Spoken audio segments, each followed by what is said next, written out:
In times of oppression and despair, an unlikely leader emerges, a child born under the threat of death, raised between two worlds, destined to change the course of history. This is the story of Moses, the man who defied an empire, freed a people and laid the foundations of a faith that endures to this day. Prepare for an epic journey of faith, courage, and redemption as we explore the extraordinary life of this prophet who spoke face to face with God. The setting is ancient Egypt, a land of splendor and cruelty. The Hebrews, once honored guests, now groan under the weight of slavery. Pharaoh, fearing the growth of this foreign nation, orders an unthinkable atrocity. In the book of Exodus, chapter 1, verses 15 and 16, we read, "The king of Egypt said to the Hebrew midwives, whose names were Shiphrah and Puah, 'When you help the Hebrew women in childbirth and observe them on the delivery stool, if it is a boy, kill him, but if it is a girl, let her live.' Amidst this terror, a woman from the tribe of Levi gives birth to a son. Exodus 2:2 tells us, "The woman became pregnant and gave birth to a son. When she saw that he was a fine child, she hid him for 3 months." Fear and maternal love intertwine in this act of silent defiance against Pharaoh's decree. But the concealment could not last forever. With a heavy heart, the mother makes a desperate decision. Exodus 2:3 describes, "But when she could hide him no longer, she got a papyrus basket for him and coated it with tar and pitch. Then she placed the child in it and put it among the reeds along the bank of the Nile." A touching scene unfolds by the river, where a mother entrusts her child to fate, or perhaps to God. Divine providence manifests in mysterious ways. Exodus 2:5-6 narrates, "Then Pharaoh's daughter went down to the Nile to bathe, and her attendants were walking along the riverbank. She saw the basket among the reeds and sent her female slave to get it. She opened it and saw the baby. He was crying, and she felt sorry for him. 'This is one of the Hebrew babies,' she said. At this crucial moment, the baby's sister, who had been watching from a distance, acts with quick wit and wisdom. Exodus 2:7-8 records, "Then his sister asked Pharaoh's daughter, 'Shall I go and get one of the Hebrew women to nurse the baby for you?' 'Yes, go,' she answered. So the girl went and got the baby's mother. Thus, in an incredible twist of fate, the boy's own mother is called to raise him. Pharaoh's daughter, moved by compassion, decides to adopt the baby. Exodus 2:10 tells us, "When the child grew older, she took him to Pharaoh's daughter, and he became her son. She named him Moses, saying, 'I drew him out of the water.'" Moses, whose name means drawn out of the water, grows up between two worlds, Pharaoh's palace and his Hebrew heritage. In the Egyptian court, Moses receives a privileged education. Acts 7:22 gives us insight into his training. Moses was educated in all the wisdom of the Egyptians and was powerful in speech and action. He learns the arts and sciences of Egypt, unknowingly preparing for the role he would later play. Yet, the duality of his identity, Hebrew by birth, Egyptian by upbringing, creates an internal tension. Moses grows aware of his origins and the suffering of his people. This awareness would shape his future actions and prepare him for the divine calling that lay ahead. Thus ends the childhood of Moses, a story of danger, providence, and divine purpose. The boy rescued from the waters of the Nile grows into a man educated in the ways of Egypt, but with a heart set on his people. The stage is set for the next act of this epic tale, where Moses will face a choice that will change not only his life, but the destiny of an entire nation. Moses' life in Pharaoh's palace was about to change dramatically. The young Hebrew prince, raised as an Egyptian, was about to make a decision that would alter the course of his life and his people's history. The book of Exodus, chapter 2, verse 11, transports us to this crucial moment. One day, after Moses had grown up, he went out to where his own people were and watched them at their hard labor. He saw an Egyptian beating a Hebrew, one of his own people.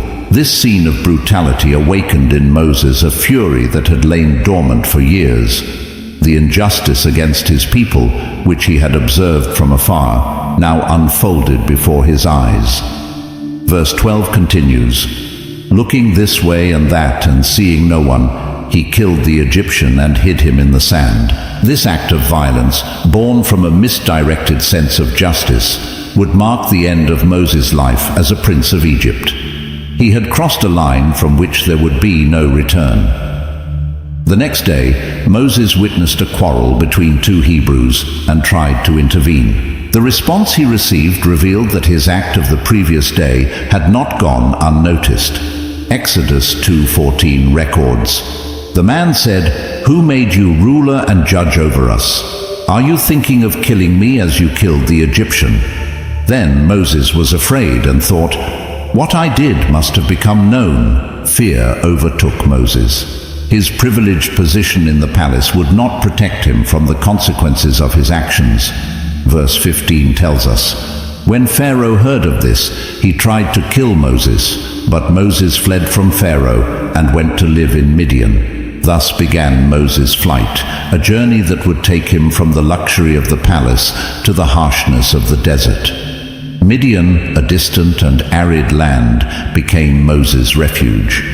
There, far from the intrigues of the palace and the suffering of his people, he would find a new purpose. Exodus 2:15-16 describes his arrival. Moses fled from Pharaoh and went to live in Midian, where he sat down by a well. Now a priest of Midian had 7 daughters, and they came to draw water and fill the troughs to water their father's flock. In this pastoral setting, Moses once again encountered injustice. Verse 17 recounts, "Some shepherds came along and drove them away, but Moses got up and came to their rescue and watered their flock." This act of kindness and courage caught the attention of the priest of Midian, known as Reuel, later called Jethro. Impressed by Moses' actions, Reuel invited him into his home. This invitation would change the course of Moses' life. Exodus 2:21-22 tells us, "Moses agreed to stay with the man who gave his daughter Zipporah to Moses in marriage. Zipporah gave birth to a son, and Moses named him Gershom, saying, 'I have become a foreigner in a foreign land.' The name Moses gave to his son Gershom, which means foreigner, reveals much about his state of mind. Although he had found refuge and a new family in Midian, Moses still felt like a stranger, a man without a home. He had left behind his life of privilege in Egypt, but he was also separated from his suffering people. Moses' life in Midian was marked by simplicity and hard work. The man who once walked the corridors of power was now shepherding sheep in the desert. This period of exile was not merely an escape from Egyptian justice, but also a time of preparation. Far from the comforts of the palace and the oppression of his people, Moses learned valuable lessons about humility, patience, and survival in the wilderness, skills that would prove crucial in his future role as a leader. Years passed, and Moses' life fell into a quiet routine. He might have remained an anonymous shepherd in the desert of Midian, had it not been for an extraordinary encounter that was about to take place. Exodus 3:1 sets the scene for this encounter. Moses was tending the flock of Jethro, his father-in-law, the priest of Midian, and he led the flock to the far side of the desert and came to Horeb, the mountain of God. It was on this mountain, far from everything familiar, that God chose to reveal himself to Moses in a way that would change not only his life, but the course of history. The divine calling was about to happen, and Moses, the prince-turned-shepherd, was about to become the deliverer of his people. Moses' story up to this point is one of contrasts and transformations. From a cradle on the Nile to the luxury of Pharaoh's palace, from the fiery justice that led him to kill an Egyptian to the peaceful life of a shepherd in the desert of Midian. Every experience, every challenge, every change in circumstance served to shape the character of the man God would use to lead his people to freedom. The flight to Midian, which might have seemed like the end of Moses' story, was actually just the prelude to his true mission. In the silence of the desert, far from the eyes of the world, God was preparing his chosen servant for a task that seemed impossible: to challenge the most powerful empire of the time and lead an enslaved people to freedom. As Moses tended his sheep on the slopes of Mount Horeb, he had no idea that he was about to receive a calling that would change everything. The man who once fled Egypt in fear was about to be commissioned to return as God's spokesperson. The next chapter of his life would be marked by divine encounters, miraculous signs, and an epic confrontation with the power of Egypt. Thus ends this phase of Moses' life, the exile who found peace in the desert. But the desert was not his final destination. It was merely a place of preparation. The silence of the Midian desert was about to be shattered by an encounter that would change the course of history. Moses, the Egyptian prince turned shepherd, was about to receive a divine calling that would transform him into the deliverer of his people.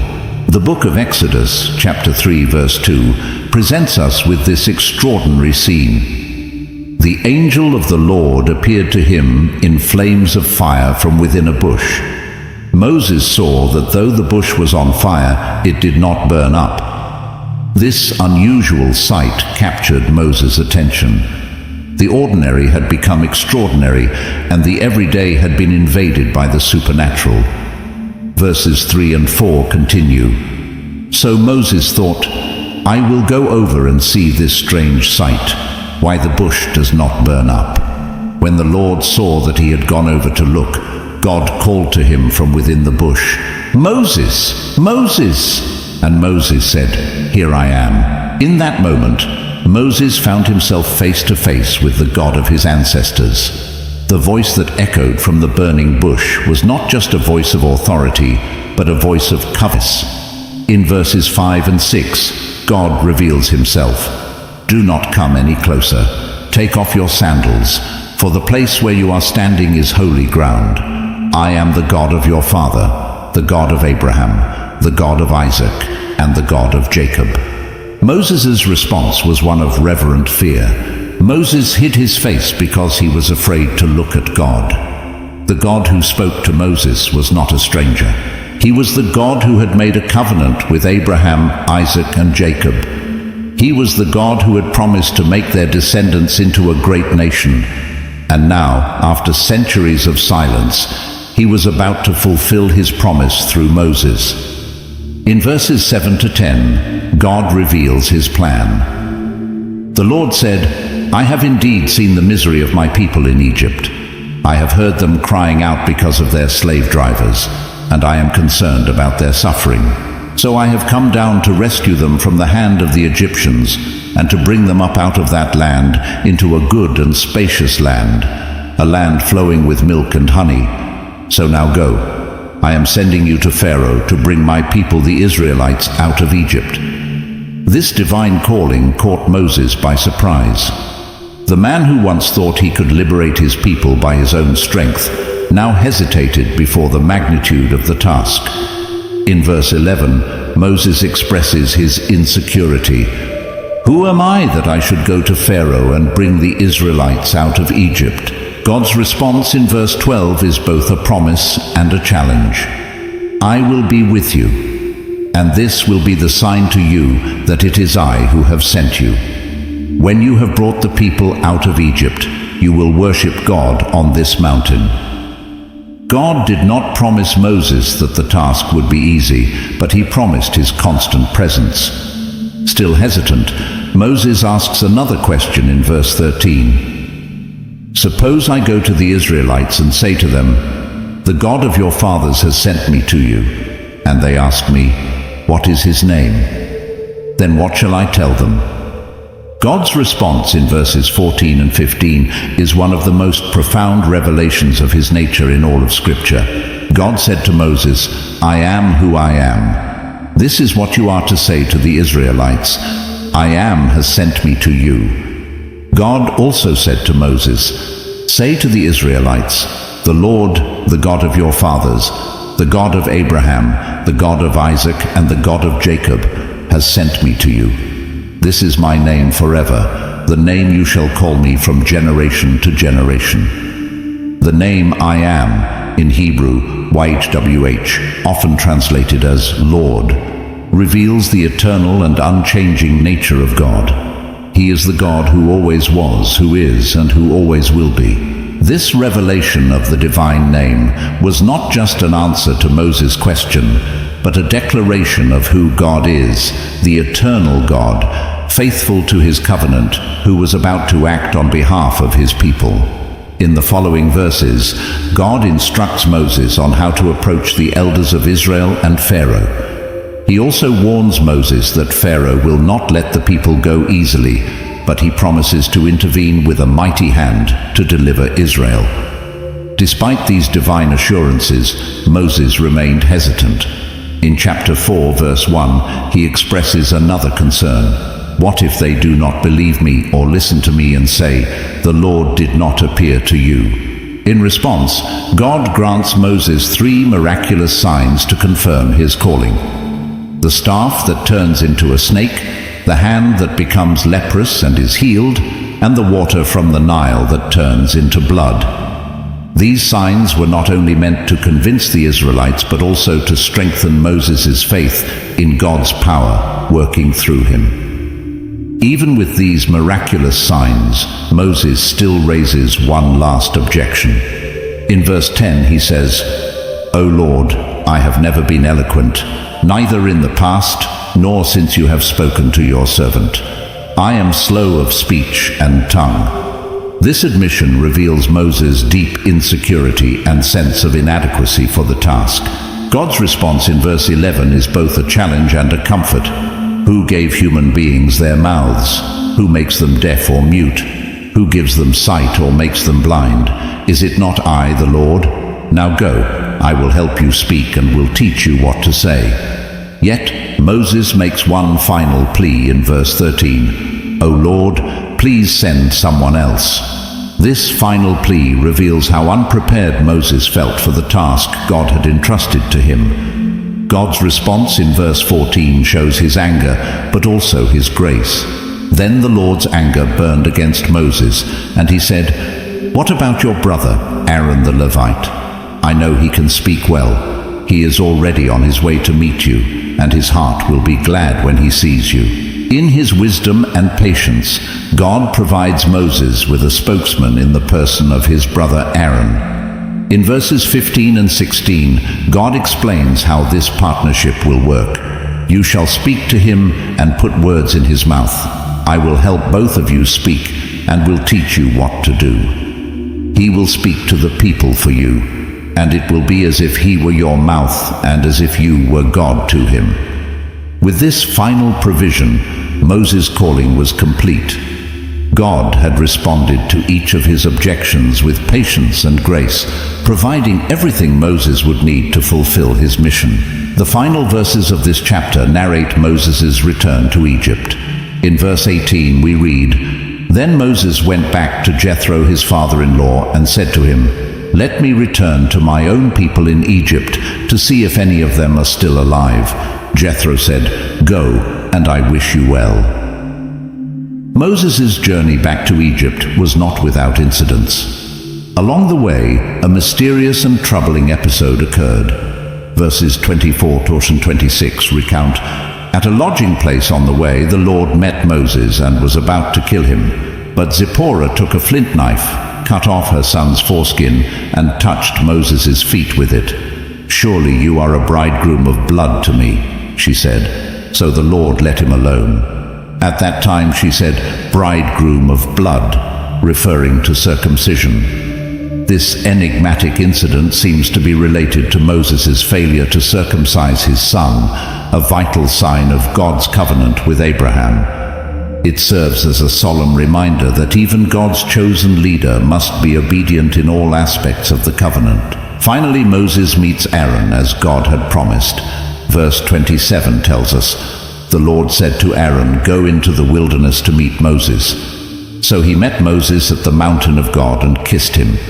Moses shares with Aaron everything that God had said and the signs he had commanded. Together, they return to Egypt to fulfill the mission God had entrusted to them. Moses' calling is a powerful narrative of how God works through ordinary people to accomplish his extraordinary purposes. Despite Moses' doubts and insecurities, God equipped him with everything he needed for the task ahead. The burning bush marked the beginning of a journey that would not only free the Israelites from slavery, but also reveal God's nature and character in unprecedented ways.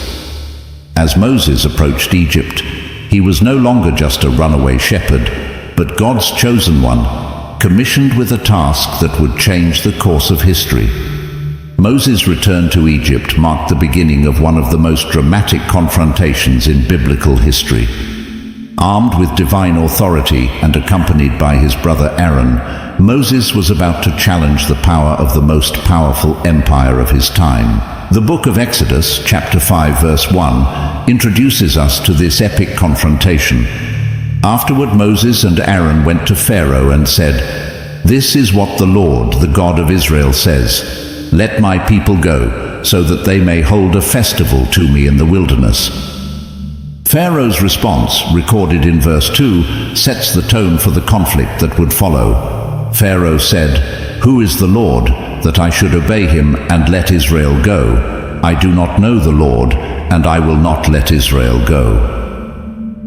This direct challenge to the authority of Israel's God was not merely a political refusal, but a declaration of spiritual war. The first attempt at negotiation ended not only in failure, but in worsening the situation for the Israelites. Angered by Moses and Aaron's request, Pharaoh increased the oppression on the Hebrew slaves. In verses 6 to 9, we read his cruel order.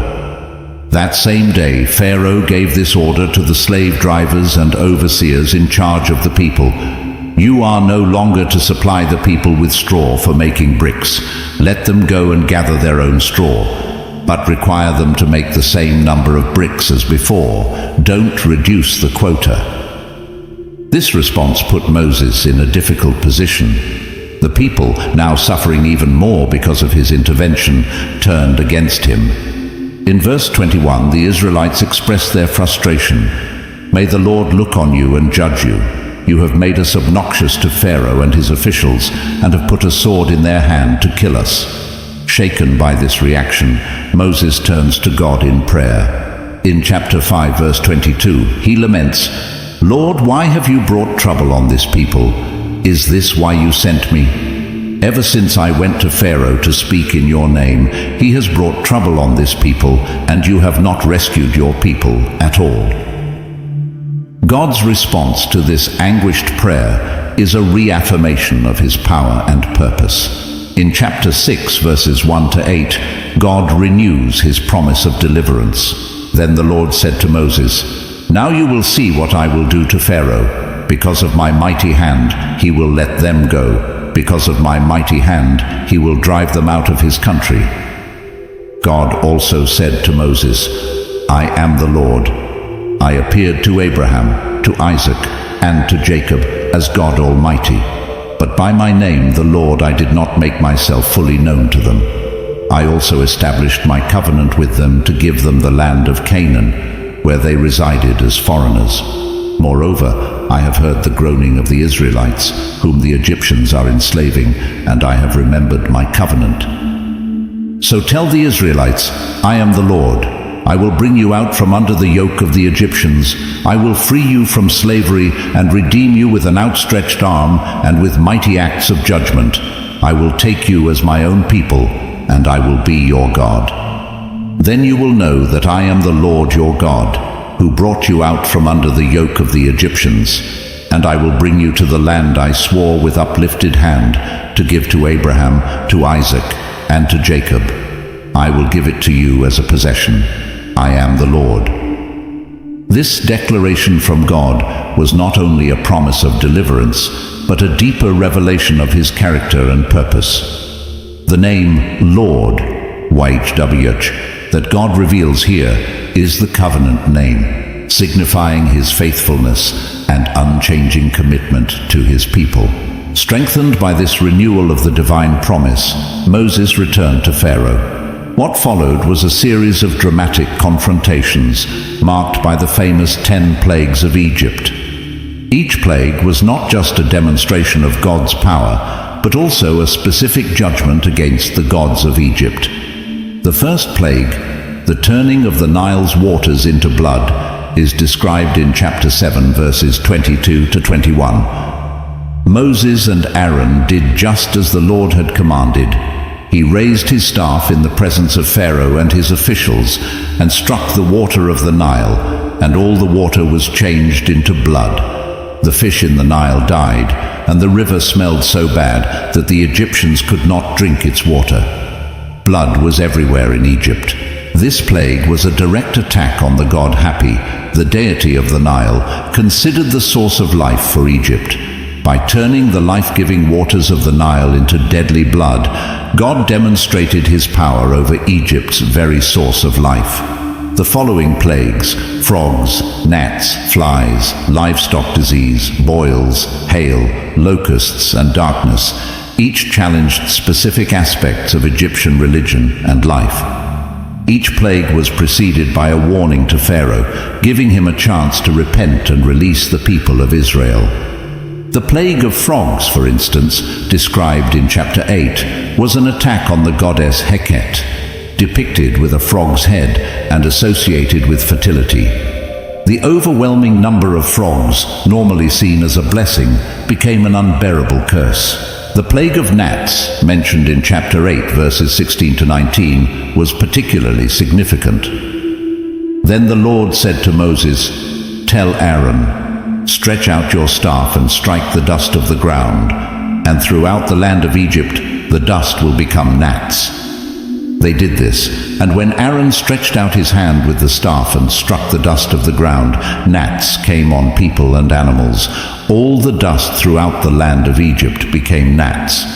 But when the magicians tried to produce gnats by their secret arts, they could not. This was the first plague that the Egyptian magicians were unable to replicate, forcing them to admit, "This is the finger of God." This acknowledgement marked a turning point in the narrative, demonstrating the superiority of the God of Israel over Egypt's magical practices. The plague of darkness, described in chapter 10, verses 21-23, was a direct attack on Ra, the Egyptian sun god. Then the Lord said to Moses, "Stretch out your hand toward the sky, so that darkness spreads over Egypt, darkness that can be felt." So Moses stretched out his hand toward the sky, and total darkness covered all Egypt for 3 days. No one could see anyone else or move about for 3 days. Yet all the Israelites had light in the places where they lived. This plague not only challenged one of Egypt's primary gods, but also foreshadowed the final judgment that was to come. Throughout these plagues, Pharaoh's heart wavered between moments of apparent repentance and renewed stubbornness. Several times he promised to let the people go, only to change his mind once the plague was lifted. Finally, God announced the 10th and most dreadful plague, the death of the firstborn. In chapter 11, verses 4-6, Moses declares to Pharaoh, "This is what the Lord says. About midnight I will go throughout Egypt. Every firstborn son in Egypt will die, from the firstborn son of Pharaoh, who sits on the throne, to the firstborn son of the female slave, who is at her handmill, and all the firstborn of the cattle as well. There will be loud wailing throughout Egypt, worse than there has ever been or ever will be again." This final plague would be preceded by the institution of the Passover, an event of profound theological and historical significance for Israel. In chapter 12, God instructs Moses on how the people are to prepare for this fateful night. Each family was to sacrifice a flawless lamb and place its blood on the doorposts and the lintel of their homes. Verses 12 and 13 explain the purpose of this ritual. "On that same night I will pass through Egypt and strike down every firstborn of both people and animals, and I will bring judgment on all the gods of Egypt. I am the Lord. The blood will be a sign for you on the houses where you are, and when I see the blood, I will pass over you. No destructive plague will touch you when I strike Egypt. The night of Passover was a pivotal moment in Israel's history. While the angel of death passed through Egypt, taking the firstborn from every house not marked by the lamb's blood, the Israelites were kept safe, protected by the sacrificial blood. The impact of this final plague was devastating. Chapter 12, verse 30, describes the scene. Pharaoh and all his officials and all the Egyptians got up during the night, and there was loud wailing in Egypt, for there was not a house without someone dead. At last, Pharaoh relented. In verses 31 and 32 we read, "During the night, Pharaoh summoned Moses and Aaron and said, 'Up, leave my people, you and the Israelites. Go, worship the Lord as you have requested. Take your flocks and herds as you have said, and go, and also bless me.'" Thus began the Exodus, the dramatic departure of the Israelites from Egypt. Chapter 12, verse 37, gives us a sense of the scale of this event. The Israelites journeyed from Ramesses to Sukkoth. There were about 600,000 men on foot, besides women and children. The confrontation with Pharaoh had ended, but Israel's journey was only beginning. Moses, the reluctant leader who once feared speaking before Pharaoh, now led an entire nation to freedom. This epic confrontation between Moses and Pharaoh is more than just a historical narrative. It is a powerful demonstration of God's power and faithfulness, his determination to fulfill his promises, and his ability to use ordinary people to accomplish extraordinary purposes. Through the plagues and the deliverance, God not only freed his people from physical bondage, but also from spiritual slavery to the gods of Egypt. Each plague was a declaration of the supremacy of the God of Israel over the powers that Egypt worshipped. For Moses, this confrontation was a journey of faith and growth. From a reluctant shepherd, he became the powerful spokesperson of God, facing the most powerful ruler in the known world with courage and confidence in the word of the Lord.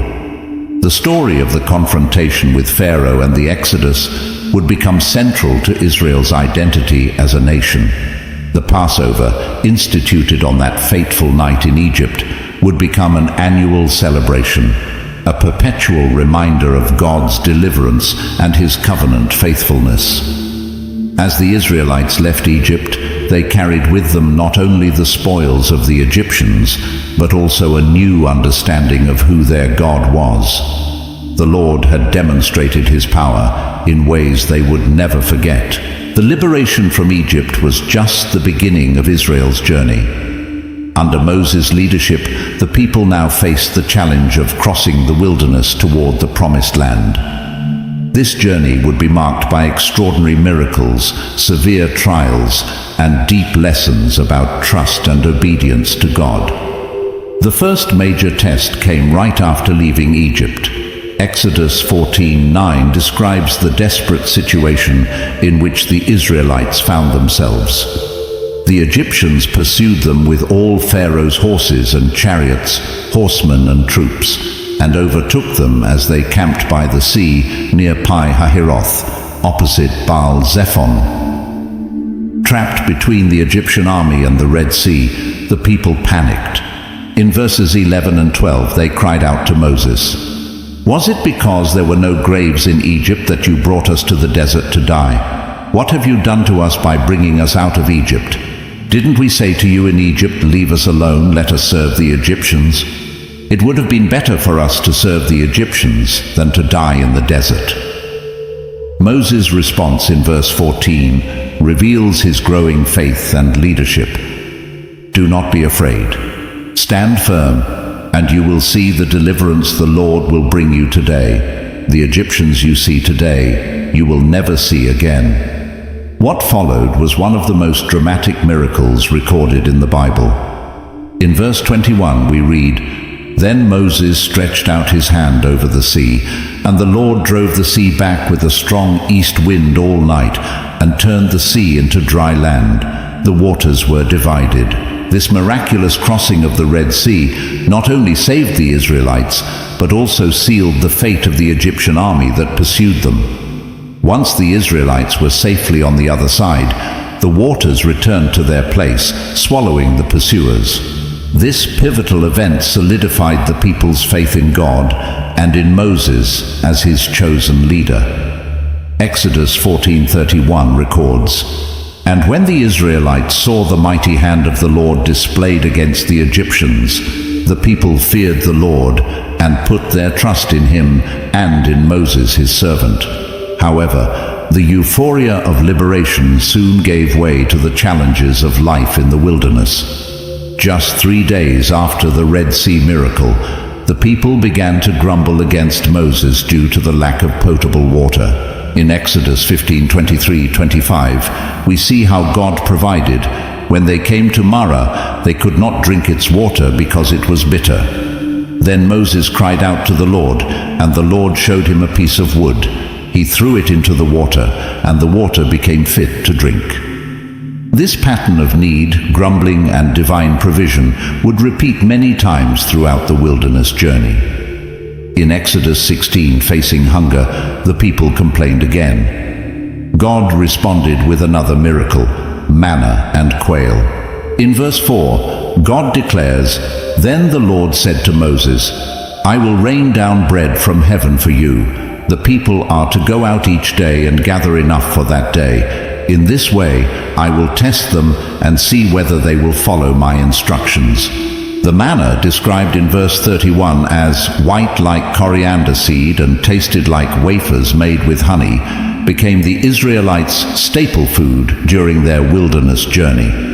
This daily provision was a constant reminder of God's faithfulness and a lesson in trust for the people.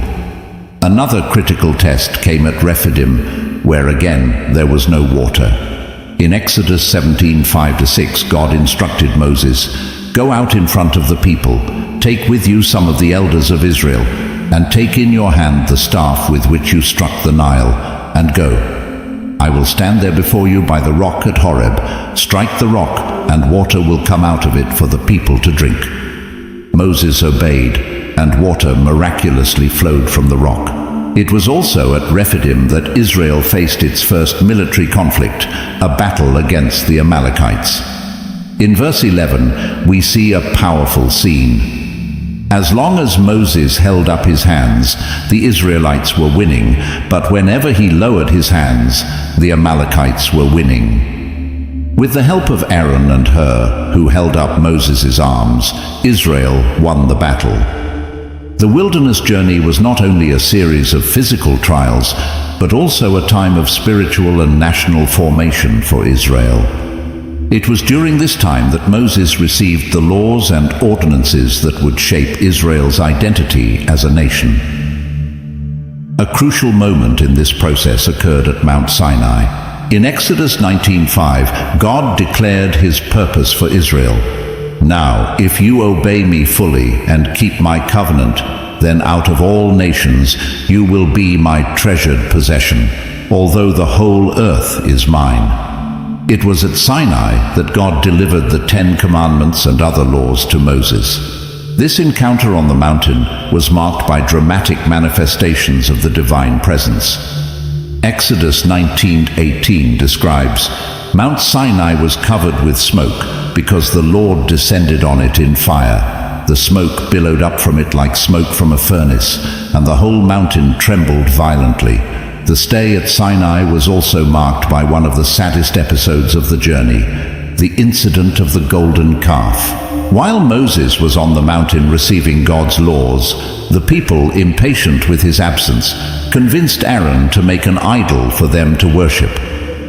God's wrath burned against the people for this unfaithfulness, and it was only through Moses' intercession that the nation was spared from destruction. This incident demonstrated both the fragility of the people's faith and the importance of Moses' role as a mediator between God and Israel. After Sinai, the journey continued with the construction of the tabernacle, a mobile sanctuary that symbolized God's presence among his people. The detailed instructions for its construction, given by God to Moses, occupy several chapters of the book of Exodus. The wilderness journey was a crucial period of formation for Israel. Through trials and miracles, the people learned to trust in God and live according to His laws. For Moses, it was a time of growth in leadership and intimacy with God. However, this journey also revealed the weaknesses and rebellion of the people. Repeatedly, they complained and doubted, testing the patience of both God and Moses. These experiences shaped the character of Israel and established patterns of relationship with God that would endure for generations. As the narrative of the desert journey unfolds, we see Moses growing into his role as leader and mediator. He intercedes for the people, receives instructions from God, and guides the nation through seemingly impossible challenges. His leadership during this period laid the foundation for the nation that Israel would become. The arrival at Mount Sinai marked a crucial turning point in Israel's history and Moses' leadership. It was here that God formally established His covenant with the people, delivered the 10 Commandments and other laws, and provided detailed instructions for the construction of the tabernacle.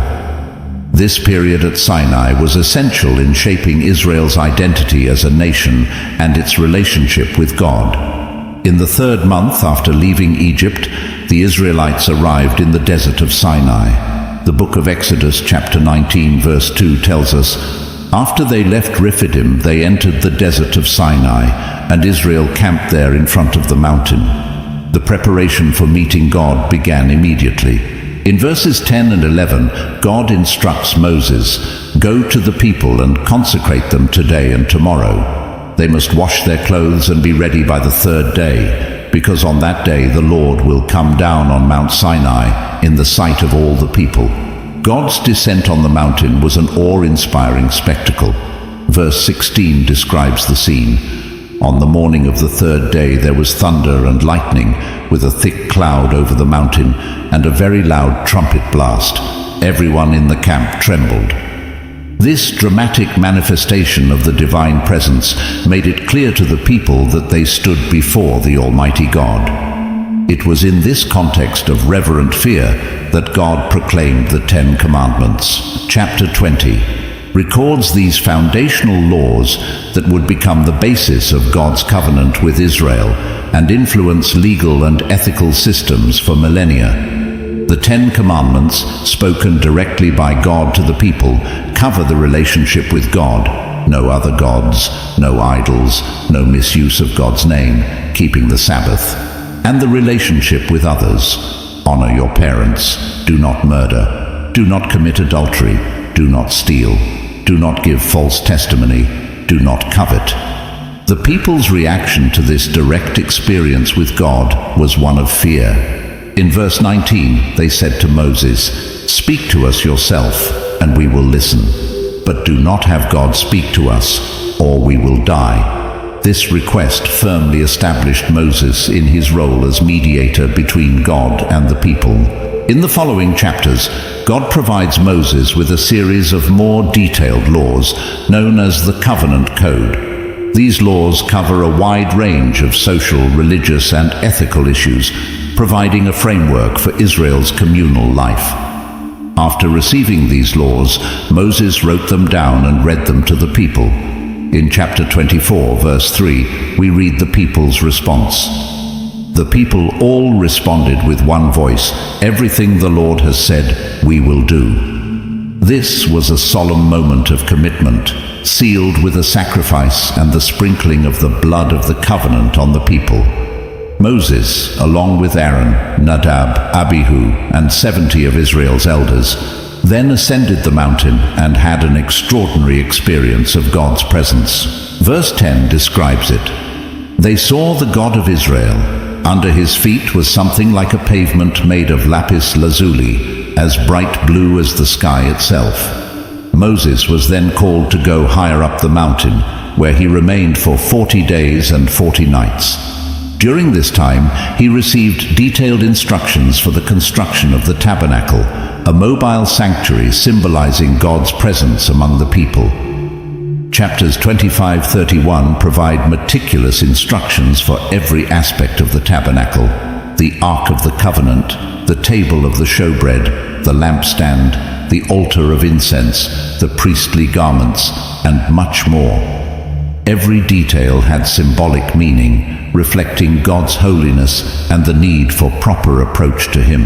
However, while Moses was on the mountain, a crisis developed in the camp. The people, impatient with Moses' long absence, persuaded Aaron to make an idol for them to worship. Chapter 32, verse 4, describes the result. He took what they handed him and made it into an idol cast in the shape of a calf, fashioning it with a tool. Then they said, "These are your gods, Israel, who brought you up out of Egypt." When God informed Moses of this apostasy, his anger burned against the people. In verses 9 and 10, God says to Moses, "I have seen these people, and they are a stiff-necked people. Now leave me alone so that my anger may burn against them, and that I may destroy them. Then I will make you into a great nation." This critical moment revealed the depth of Moses' role as an intercessor. He pleaded with God to spare the people, appealing to God's reputation among the nations and his promises to the patriarchs. Verse 14 records the result of this intercession. Then the Lord relented and did not bring on his people the disaster he had threatened. As Moses descended the mountain and personally saw the people's idolatry, he, in his anger, broke the stone tablets containing the 10 Commandments. He then destroyed the golden calf, forced the people to drink the water mixed with the idol's powdered remains, and ordered the Levites to execute the principal instigators of the rebellion. This incident marked a low point in Israel's spiritual journey, but also highlighted the importance of Moses' role as mediator. In the days that followed, Moses again interceded for the people, even offering his own life for theirs. In chapter 32, verse 32, he says to God, "But now, please forgive their sin, but if not, then blot me out of the book you have written." After this crisis, God renewed his covenant with Israel. Moses ascended the mountain once more with new stone tablets, and God rewrote the 10 Commandments. During this time, Moses had a profound experience of God's glory, though he could not see his face directly. When Moses descended from the mountain after this second 40-day stay, his face was radiant to the point that the people were afraid to approach him. This radiance was a visible testimony of his intimate communion with God and confirmed his authority as leader and mediator. With the covenant renewed, the people began constructing the tabernacle according to the instructions God had given to Moses. The final chapters of Exodus describe in detail the crafting of each item for the tabernacle and its ultimate assembly. The completion of the tabernacle marked a significant moment in Israel's spiritual journey. Chapter 40, verse 34 describes, "Then the cloud covered the tent of meeting, and the glory of the Lord filled the tabernacle." This visible manifestation of God's presence among the people was a powerful confirmation of the covenant and a sign of his ongoing guidance. The covenant at Sinai and the giving of the law were fundamental events that defined Israel's identity as a nation and its unique relationship with God. Through these events, Moses firmly established himself as the great leader and mediator of Israel, the man who spoke with God face to face as one speaks to a friend. Exodus 33:11.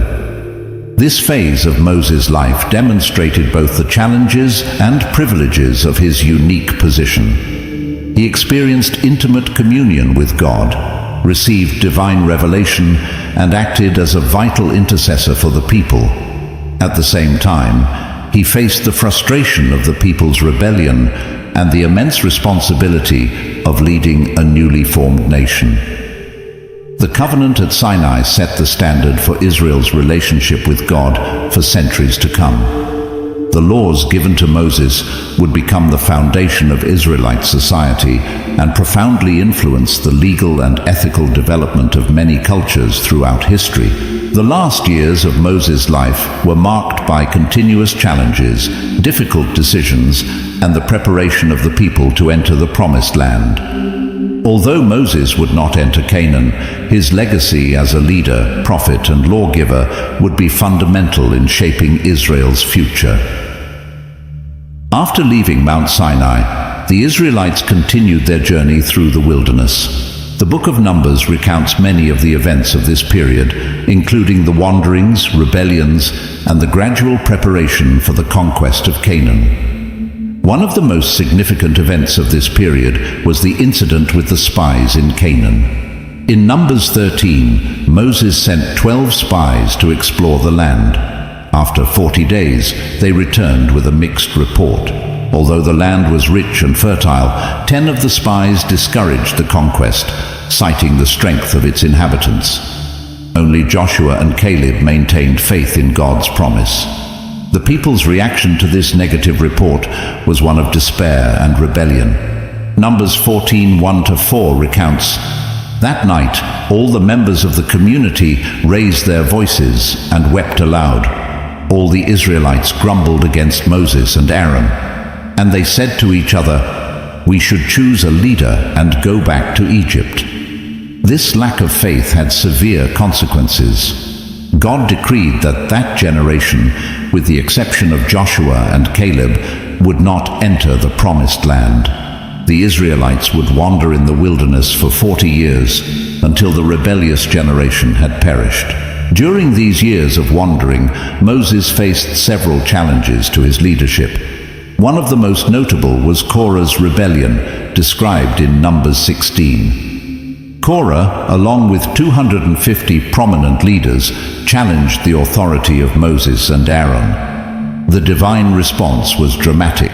The ground opened and swallowed the rebels. Another significant incident was Aaron's budding staff, recorded in Numbers 17. To confirm Aaron's divine selection as high priest, God caused his staff, among the staffs of all the tribal leaders, to sprout, blossom, and produce almonds overnight. Despite his notable faithfulness and leadership, Moses also made mistakes. The incident at Meribah, described in Numbers 20, was particularly crucial. When the people once again complained about the lack of water, God instructed Moses to speak to the rock. Instead, frustrated with the people's constant rebellion, Moses struck the rock twice with his staff. Although water flowed, this disobedience came at a great cost to Moses. In verses 12-13, God declared, "But the Lord said to Moses and Aaron, 'Because you did not trust in me enough to honor me as holy in the sight of the Israelites, you will not bring this community into the land I give them.'" As the 40-year journey neared its end, Moses began preparing the new generation to enter Canaan. He led Israel in victories over the kings Sihon and Og, establishing Israelite control over territories east of the Jordan River. Moses also appointed Joshua as his successor. In Numbers 27:18-20 we read, "So the Lord said to Moses, 'Take Joshua, son of Nun, a man in whom is the spirit of leadership, and lay your hand on him. Have him stand before Eleazar the priest and the entire assembly and commission him in their presence.'" Moses' final speeches, recorded in the book of Deuteronomy, are a powerful recapitulation of the law and Israel's history. In these speeches, Moses retells the people's journeys, reaffirms the covenant with God, and exhorts the new generation to be faithful. In Deuteronomy 30:19-20, Moses makes a final appeal to the people. "This day I call the heavens and the earth as witnesses against you, that I have set before you life and death, blessings and curses. Now choose life, so that you and your children may live, and that you may love the Lord your God, listen to his voice, and hold fast to him, for the Lord is your life." Deuteronomy chapter 32 contains the Song of Moses, a prophetic poem that recounts God's faithfulness and Israel's failures, serving as a testimony for future generations. In chapter 33, Moses pronounces blessings on the tribes of Israel, much like the blessings of Jacob in Genesis 49. These final words reflect his deep concern and love for the people he had led for so many years. Finally, we come to the moment of Moses' death. Deuteronomy 34, 1-5 narrates, "Then Moses climbed Mount Nebo from the plains of Moab to the top of Pisgah across from Jericho. There the Lord showed him the whole land. Then the Lord said to him, 'This is the land I promised on oath to Abraham, Isaac, and Jacob, when I said, I will give it to your descendants. I have let you see it with your eyes, but you will not cross over into it.' And Moses, the servant of the Lord, died there in Moab, as the Lord had said." Although he did not enter the promised land, Moses was given the privilege of seeing it from afar. His death on Mount Nebo marks the end of an era and the beginning of another in Israel's history. The legacy of Moses is immeasurable. He is remembered as the great deliverer, the lawgiver, the prophet who spoke with God face to face. The final verses of Deuteronomy summarize his greatness. "Since then, no prophet has risen in Israel like Moses, whom the Lord knew face to face, who did all those signs and wonders. For no one has ever shown the mighty power or performed the awesome deeds that Moses did in the sight of all Israel." Deuteronomy 34, 10-12. Moses' influence extended far beyond his own lifetime. The laws he delivered formed the foundation of Israelite society for centuries. His leadership during the Exodus and the wilderness journey became a paradigm of liberation and nation-building. His writings, known as the Pentateuch or Torah, became the cornerstone of Jewish scriptures and later on, an integral part of the Christian Bible. In Jewish tradition, Moses is revered as the greatest of the prophets. In Christianity, he is seen as a forerunner of Jesus Christ, with parallels drawn between the liberation from Egypt and spiritual salvation. In Islam, Moses, Musa, is respected as a significant prophet and messenger of God. The story of Moses continues to inspire people from all walks of life. His journey from a baby saved from the waters to the leader of a nation, his closeness to God, his challenges and triumphs offer powerful lessons about faith, leadership, and perseverance. Moses remains a central figure in the history of monotheistic faith, a man whose life and legacy continue to shape religious and ethical thought to this day. His story is a lasting testimony to the power of God to use ordinary people to accomplish his extraordinary purposes in human history. If you've watched this video all the way through, I hope you enjoyed it. Please share and like. It will help me a lot. Thank you so much for watching, and may God bless you. Amen.